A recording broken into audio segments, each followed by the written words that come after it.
ಪಕ್ಷದ ಕೆಲಸ ವಿರೋಧ ಪಕ್ಷದವ್ರು ಮಾಡ್ತಾ ಇದ್ದಾರೆ. ಅಧಿಕಾರಕ್ಕೋಸ್ಕರ ಅವರು ಹೊಂದಾಣಿಕೆ ಆಗಿದೆ. ಸೊ ಎಲ್ಲಾ ಮೌಲ್ಯಗಳನ್ನ ಗಾಳಿಗೆ ತೂರಿದ್ದಾರೆ. ಅದ್ರ ಬಗ್ಗೆ ಅವ್ರು ಏನ್ ತೀರ್ಮಾನ ಮಾಡ್ತಾರೆ, ಜನ ತೀರ್ಮಾನ ಮಾಡಕ್ಕಲ್ಲ, ಹತ್ರ ಇದೆ, ತೀರ್ಮಾನ ಮಾಡ್ತಾರೆ. ಪ್ರಧಾನಿಯನ್ನು ಕೂಡ ಭೇಟಿಯಾಗಿದ್ದಾರೆ ದೇವೇಗೌಡರು ಮತ್ತೆ ಕುಮಾರಸ್ವಾಮಿ ಅವರು. ಕುಟುಂಬದವ್ರಿಗೆ ಆಶೀರ್ವಾದ ಬೇಕಾಗಿತ್ತು ಅಂತ ಕಾಣಿಸ್ತದೆ, ಅದಕ್ಕೆ ಹೋಗಿ ಭೇಟಿ ಕೇಳಿದ್ದಾರೆ. ಇವತ್ತು ಲೋಕಸಭಾ ಅಧಿವೇಶನ ನಡೀತಾ ಇದೆ, ಚಳಿಗಾಲದ ಅಧಿವೇಶನ. ಈಗಾಗಲೇ ಪ್ರಜಾಪ್ರಭುತ್ವದ ದೇವಸ್ಥಾನಕ್ಕೆ ಏನು ಒಂದು ವಿಶೇಷವಾದಂತಹ ಸಂದರ್ಭದಲ್ಲಿ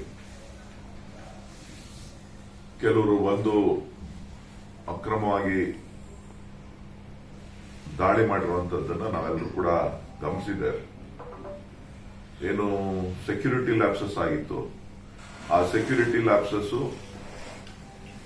ಮತ್ತು ಇವತ್ತು ನಡೆದಂತಹ ದುರ್ಘಟನೆ ಬಗ್ಗೆ ಪ್ರಧಾನಮಂತ್ರಿಗಳು ಮತ್ತು ಕೇಂದ್ರ ಗೃಹ ಸಚಿವರು ಲೋಕಸಭೆಯಲ್ಲಿ ಇದಕ್ಕೆ ಉತ್ತರ ಕೊಡಬೇಕು ಮತ್ತು ತನಿಖೆಯನ್ನ ಸವಿಸ್ತಾರವಾಗಿ ಮಾಡಬೇಕು ಅಂತ ಅಂದ್ರೆ ಎಲ್ಲರನ್ನೂ ಕೂಡ ಇದಕ್ಕೆ ಒಳಪಡಿಸಬೇಕು. ಯಾರು ಪಾಸ್ ಕೊಟ್ಟಿದ್ದಾರೆ, ಯಾವ ಸಂಸತ್ ಸದಸ್ಯರು ಪಾಸ್ ಅನ್ನ ಕೊಟ್ಟಿದ್ದಾರೆ, ಅವ್ರನ್ನೂ ಇದಕ್ಕೆ ಒಳಪಡಿಸಬೇಕು ಅಂತಕ್ಕಂಥ ಒಂದು ಆಗ್ರಹವನ್ನ ಇಡೀ ವಿರೋಧ ಪಕ್ಷ ಇವತ್ತು ಲೋಕಸಭೆಯಲ್ಲಿ ಮತ್ತು ರಾಜ್ಯಸಭೆಯಲ್ಲಿ ಮಂಡಿಸಿದ್ವಿ. ಆದರೆ ಇವತ್ತು ಪ್ರಜಾಪ್ರಭುತ್ವದ ದೇವಸ್ಥಾನಕ್ಕೆ ರಕ್ಷಣೆ ಇಲ್ಲ, ಬೇರೆಯವರೆಲ್ಲರಿಗೂ ಕೂಡ ಎಲ್ಲಿ ರಕ್ಷಣೆಯನ್ನ ಕೊಡ್ಲಿಕ್ಕೆ ಆಗ್ತದೆ ಅಂತಕ್ಕಂಥ ಧ್ವನಿಯನ್ನ ಎತ್ತಿದ್ರಿಂದ ಇವತ್ತು ಸುಮಾರು 146 ಸಂಸತ್ ಸದಸ್ಯರನ್ನ ಇವತ್ತು ವಿರೋಧ ಪಕ್ಷವನ್ನ ಹತ್ತಿಕ್ಕುವಂತ ಕೆಲಸವನ್ನ ಇವತ್ತು ಸರ್ಕಾರ, ನರೇಂದ್ರ ಮೋದಿ ಅವರ ನೇತೃತ್ವದ ಸರ್ಕಾರ ಮಾಡ್ತಾ ಇದೆ. ಇವತ್ತು ಕೊನೆಯದಾಗಿ ಇವತ್ತು 3 ಜನನ್ನ ಇವತ್ತು ಸಸ್ಪೆಂಡ್ ಮಾಡಿದ್ದಾರೆ. ಇದು ಪ್ರಜಾಪ್ರಭುತ್ವದ ಕಗ್ಗೊಲೆ, ಇದನ್ನ ಖಂಡಿಸ್ತೇವೆ. ಲೋಕಸಭಾ ಅಧಿವೇಶನ ನಡಿಬೇಕಾದ್ರೆ ಪ್ರಧಾನಮಂತ್ರಿಗಳಾಗ್ಲಿ ಅಥವಾ ಗೃಹ ಮಂತ್ರಿಗಳಾಗ್ಲಿ ಲೋಕಸಭೆ ಒಳಗಡೆ ನಡೆದಂತಹ ಘಟನೆಗೆ ವಿಷಾದವನ್ನು ವ್ಯಕ್ತಪಡಿಸತಕ್ಕಂಥದ್ದು, ಅವರ ಮಾತುಗಳನ್ನ ಏನ್ ಕ್ರಮ ತಗೋತೀವಿ ಅಂತಕ್ಕಂಥದ್ದನ್ನ ಹೇಳ್ಬೇಕಾಗ್ತದೆ. ಅದನ್ನ ಇವತ್ತಿನವರೆಗೂ ಕೂಡ ಹೇಳದೆ ಎಲ್ಲವನ್ನೂ ಕೂಡ ನಿಯಮಗಳನ್ನ ಗಾಳಿಗೆ ತೂರಿ ಇವತ್ತು ಆರೋಪವನ್ನ ನಮ್ಮ ವಿರೋಧ ಪಕ್ಷಗಳ ಮೇಲೆ ಮಾಡ್ತಾ ಇರ್ತಕ್ಕಂಥದ್ದು ಒಂದು ದುರ್ದೈವದ ಸಂಗತಿ ಅಂತ ಹೇಳಿ ನಾನು ತಮ್ಮ ಮೂಲಕ ಹೇಳ್ತಾ ಇದ್ದೀನಿ. ವಿರೋಧ ಪಕ್ಷದವರು ಅವರ ಅನುಕೂಲಕ್ಕೆ ತಕ್ಕಂತೆ ಕಾರ್ಯಕ್ರಮವನ್ನು ರೂಪಿಸ್ತಕ್ಕಂಥದ್ದು, ಹೇಳಿಕೆಗಳನ್ನು ಕೊಡ್ತಕ್ಕಂಥದ್ದು, ನಮ್ಮ ಏನು ವಾಯ್ಸ್ ಇದೆ ಆ ವಾಯ್ಸ್ ಅನ್ನ ದಮನ ಮಾಡತಕ್ಕಂಥ ಪ್ರಯತ್ನಗಳು ಲೋಕಸಭೆನಲ್ಲೂ ನಡೀತಾ ಇದೆ, ರಾಜ್ಯಸಭೆನಲ್ಲೂ ನಡೀತಾ ಇದೆ, ಹೊರಗಡೆನೂ ಕೂಡ ನಡೀತಾ ಇದೆ. ಇವತ್ತು ನಾವು ನಮ್ಮ ವಾಯ್ಸ್ ಅನ್ನ ತೋರಿಸಬೇಕು ಅಂತ ಅಂದ್ರೆ ನಾವು ಪ್ಲೇ ಕಾರ್ಡ್ಗಳನ್ನ ಇಟ್ಕೊಂಡು ಹೋಗ್ಬೇಕಾಗ್ತದೆ. ಸೊ ಪ್ಲೇ ಕಾರ್ಡ್ ಅನ್ನ ಇಟ್ಕೊಂಡು ಹೋದಂತ ಸಂದರ್ಭದಲ್ಲಿ ನಮ್ಮನ್ನ ಬರಬೇಡಿ ಅಂತಕ್ಕಂಥ ಒಂದು ನಿರ್ಣಯವನ್ನ ತೆಗೆದುಕೊಂಡು ನಮ್ಮ ಎಲ್ಲ ಸದಸ್ಯರುಗಳನ್ನ ಇವತ್ತು ಹೊರ ಹಾಕ್ತಕ್ಕಂಥದ್ದು. ಇವತ್ತು ಹಿಂದಿನಿಂದನೂ ಕೂಡ ಸುಮಾರು ಸ್ವತಂತ್ರ ಬಂದು ನಮಗೆ 75 ವರ್ಷಗಳ ಪ್ರಜಾಪ್ರಭುತ್ವ ವ್ಯವಸ್ಥೆಯನ್ನು ನಾವು ನೋಡ್ಕೊಂಡು ಬಂದಿದ್ದೇವೆ. ಭಾರತೀಯ ಜನತಾ ಪಕ್ಷದವರು ವಾಜಪೇಯಿ ಅಂತ ನಾಯಕರು, ಅಡ್ವಾಣಿ ಅಂತ ನಾಯಕರು, ರಾಜನಾಥ್ ಸಿಂಗ್ ಅಂತವರು, ಸುಷ್ಮಾ ಸ್ವರಾಜ್ ಅಂತವರು ಕೂಡ ವೆಲ್ನಲ್ಲಿ ಬಂದು ಹೋರಾಟವನ್ನ, ಪ್ರತಿಭಟನೆಯನ್ನ ಪ್ರತಿಯೊಂದು ಹಂತದಲ್ಲೂ ಕೂಡ ಮಾಡಿದ್ದಾರೆ.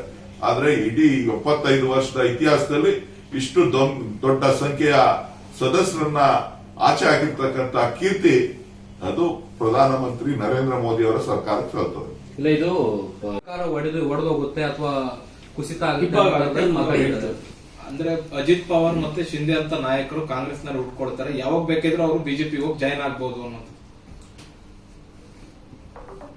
ಭ್ರಮೆನಲ್ಲಿರೋರಿಗೆ ನಾವೇನು ಮಾಡಕ್ಕಾಗಲ್ಲ.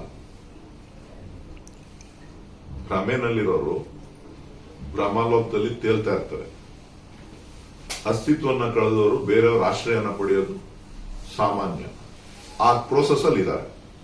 ಸರಿ, ನಾವು ಪ್ರಜಾಪ್ರಭುತ್ವ ವ್ಯವಸ್ಥೆಯಲ್ಲಿ ನಮ್ಮ ವಿರೋಧ ಪಕ್ಷಗಳಿಗೆ ಸ್ಪೀಕರ್ ಅವರು ಸೂಕ್ತವಾದಂತಹ ಅವಕಾಶಗಳನ್ನು ಕೊಡಬೇಕು. ಜೊತೆಗೆ ನಮ್ಮ ಎಲ್ಲ ಸದಸ್ಯರುಗಳನ್ನ ಈಗಾಗಲೇ ಅಮಾನತ್ ಮಾಡಿದ್ದಾರೆ, ಕೆಲವರನ್ನ ಕಮಿಟಿ ಮುಂದೆ ಕಳಿಸ್ಕೊಟ್ಟಿದ್ದಾರೆ. ಸೊ ಇಂತಹ ಸಂದರ್ಭದಲ್ಲಿ ನಮಗೆ ಮಾತಾಡುವಂತ ಒಂದು ಹಕ್ಕನ್ನ ಕಸಿಯುವಂತ ಪ್ರಯತ್ನ ಲೋಕಸಭೆಯಲ್ಲಿ ಇವತ್ತು ನಡೀತಾ ಇದೆ. ಯಾರೇ ಏನೇ ಮಾತಾಡಿದ್ರು ಕೂಡ ಅವರನ್ನ ಬೇರೆ ರೀತಿ ಎದುರಿಸುವಂತ ತಂತ್ರಗಾರಿಕೆಯನ್ನ ಸರ್ಕಾರ ಇವತ್ತು ಮಾಡ್ತಾ ಇರೋದನ್ನ ಖಂಡಿಸಿ ನಾವು ಇವತ್ತು ಬಾವಿಗಿಳಿದ್ವಿ. ಆ ಬಾವಿಗಿಳಿದಂತ ಸಂದರ್ಭದಲ್ಲಿ ನಮ್ಮ ಘೋಷಣೆಗಳೇನು ಕೂಗ್ತಾ ಇದ್ವಿ ಅದರ ವಿರುದ್ಧ ಸ್ಪೀಕರ್ ಅವರು ಅಸಮಾಧಾನವನ್ನು ವ್ಯಕ್ತಪಡಿಸಿದ್ರು. ಪ್ರತಿಭಟನೆ ಮಾಡ್ತಕ್ಕಂಥದ್ದು ಪ್ರತಿಯೊಬ್ಬ ಸದಸ್ಯನ ಹಕ್ಕು. ಆ ಹಕ್ಕನ್ನ ಮುಟ್ಕೊಳಿಸಿ ಇವತ್ತು ನಮ್ಮನ್ನ ಸದನದಿಂದ ಹೊರ ಹಾಕಿದ್ದಾರೆ. ಸರ್, ಈಗ ಪ್ರಹ್ಲಾದ್ ಪಕ್ಷ ಸಂಪೂರ್ಣವಾಗಿ ಇಶ್ಯೂ ಅನ್ನ ಡೈವರ್ಟ್ ಮಾಡ್ತಾ ಇದ್ದಾರೆ.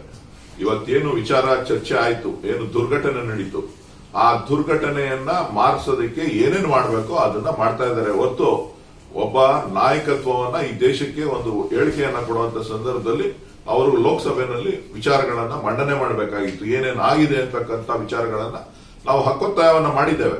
ಪ್ರಧಾನಮಂತ್ರಿಗಳಿಗೆ ಮತ್ತು ಗೃಹ ಮಂತ್ರಿಗಳಿಗೆ ಇಬ್ಬರಿಗೂ ಕೂಡ ಹಕ್ಕೊತ್ತಾಯವನ್ನ ಮಾಡಿದ್ದೇವೆ. ನೀವು ಬಂದು ಹೇಳಿಕೆಯನ್ನ ಕೊಡಿ, ಏನೇನು ಮಾಡಿದಿರಿ, ಏನೇನು ಆಗ್ಬೇಕು, ಇದ್ರ ಬಗ್ಗೆ ಚರ್ಚೆ ಆಗ್ಬೇಕು ಅಂತ ಹೇಳಿ. ಅದಕ್ಕೆ ಅವಕಾಶನೇ ಕೊಡ್ತಾ ಇಲ್ಲ. ನಾವು ಲೋಕಸಭೆ ನಡಿಬೇಕಾದ್ರೆ ಅವಕಾಶ ಕೊಡ್ಲಿಲ್ಲ ಅಂತ ಅಂದ್ರೆ ಲೋಕಸಭೆ ನಡೀದೇ ಇದ್ದಂತ ಸಂದರ್ಭದಲ್ಲಿ ನಾವು ಮಾತಾಡೋದನ್ನ ಯಾರು ಕೇಳ್ತಾರೆ? ಇಡೀ ದೇಶದ ಜನಕ್ಕೆ ಗೊತ್ತಾಗಬೇಕು ವಿಚಾರಗಳು ಏನೇನಾಗಿದೆ ಅಂತಕ್ಕಂಥದ್ದು. ಅವ್ರು ಹೇಳ್ತಾರೆ ನಮ್ಮ ಹಳೆ ಸಂಸತ್ ಭವನದಲ್ಲಿ ಈ ತರ ಆಯ್ತು, ಅದಾಯ್ತು, ಇದಾಯ್ತು, ಎಲ್ಲವೂ ಕೂಡ ಸದನದಲ್ಲಿ ಚರ್ಚೆ ಆಗ್ಲಿ ಅಂತ ಹೇಳಿ ನಾವು ಒತ್ತಾಯವನ್ನ ಮಾಡಿದ್ದು. ವಿಧಾನಸಭೆಯಲ್ಲಿ ಒಂದು ನಾಯಕರಾಗಿದ್ದಾರೆ, ಅವರಲ್ಲಿ ಎತ್ತಬೇಕಾಗಿತ್ತು ಆ ವಿಚಾರವನ್ನ. ಅಲ್ಲೇನು ಯಾವುದೇ ವಿಧವಾದಂತಹ ಸ್ಪ್ರೇ ಆಗ್ಲಿ ಭಯೋತ್ಪಾದಕ ರೀತಿಯಲ್ಲಿ ಬಂದು ದಾಳಿ ಮಾಡಿದಂತದ್ದಲ್ಲ.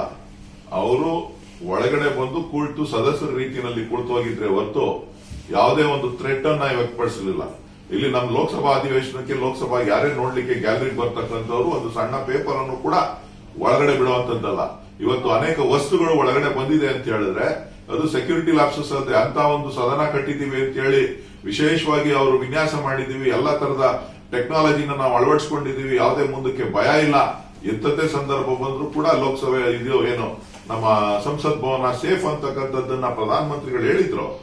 ಅದು ಇವತ್ತು ಕೇವಲ ಯಾರೋ ಒಂದು 4-5 ಜನ ಕಾರಣಗಳಿಗೋಸ್ಕರ ಅವ್ರೇನ್ ಕಾರಣ ಕೊಟ್ಟರು ಅದು ಬೇರೆ ವಿಚಾರ. ಆದ್ರೆ ಲ್ಯಾಪ್ಸಸ್ ಏನಾಗಿದೆ ಅದನ್ನ ಸರ್ಕಾರ ಒಪ್ಕೋಬೇಕಾಗ್ತದೆ, ಸರ್ಕಾರ ಅದಕ್ಕೆ ಉತ್ತರ ಕೊಡಬೇಕಾಗ್ತದೆ. ಅದು ಕೂಡ ಅಸೆಂಬ್ಲಿ ಹೌಸ್ ನಡಿಬೇಕಾದ್ರೆ ಹೌಸ್ ಆರ್ಡರ್ ಅಲ್ಲಿ ನಡೆಯುವಂತ ಸಂದರ್ಭದಲ್ಲಿ ಈ ರೀತಿಯಾಗಿ ಆದಂತಕ್ಕಂಥದ್ದು ನಾವು ಖಂಡಿಸ್ತಾ ಇದ್ದೇವೆ. ಅದನ್ನಕ್ಕೋಸ್ಕರ ನಮ್ಮ ಹೋರಾಟ ನಡೀತಾ ಇದೆ, ಬೇರೇನೂ ಅಲ್ಲ. ಕುಮಾರಸ್ವಾಮಿ ಅವರು ತಿಳ್ಕೊಂಡಂಗೆ ಕುಮಾರಸ್ವಾಮಿ ಅವರು ಗಂಟೆಗೊಂಥರ ಮಾತಾಡ್ತಾರಲ್ಲ, ಅದಕ್ಕಲ್ಲ.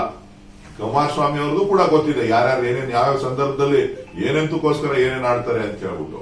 ಆದ್ರೆ ಒಟ್ಟಾರೆ ಲೋಕಸಭೆಯ ಸೆಕ್ಯೂರಿಟಿ ಬಗ್ಗೆ, ಲೋಕಸಭೆಯಲ್ಲಿ ನಡೆದಂತಹ ದುರ್ಘಟನೆ ಬಗ್ಗೆ, ಅವತ್ತು ನಡೆದಂತಹ ಪ್ರಸಂಗದ ಬಗ್ಗೆ ಕೆಲವರು ಚಕಾರ ಎತ್ತಿರ್ತಕ್ಕಂಥದ್ದು, ಸದಸ್ಯರುಗಳಾಗಿ ಚಕಾರ ಎತ್ತಿರ್ತಕ್ಕಂಥದ್ದು ನಮ್ಮ ಹಕ್ಕು. ಅದನ್ನ ನಾವು ಮಾಡ್ತಾ ಇದೀವಿ. ಇಲ್ಲ, ಈ ಹಿಂದೆ ಮಾಡಿಲ್ಲ ಅಂತ ಹೇಳ್ತಿದ್ರೆ ಒಂದ್ ವೇಳೆ ಅವರು ಬೆಂಗಳೂರು ಗ್ರಾಮಾಂತರದಿಂದ ಸ್ಪರ್ಧೆ ಮಾಡಿದ್ದೆ ಆದ್ರೆ ನೀವು ಸ್ವಾಗತ ಮಾಡ್ತೀರಾ?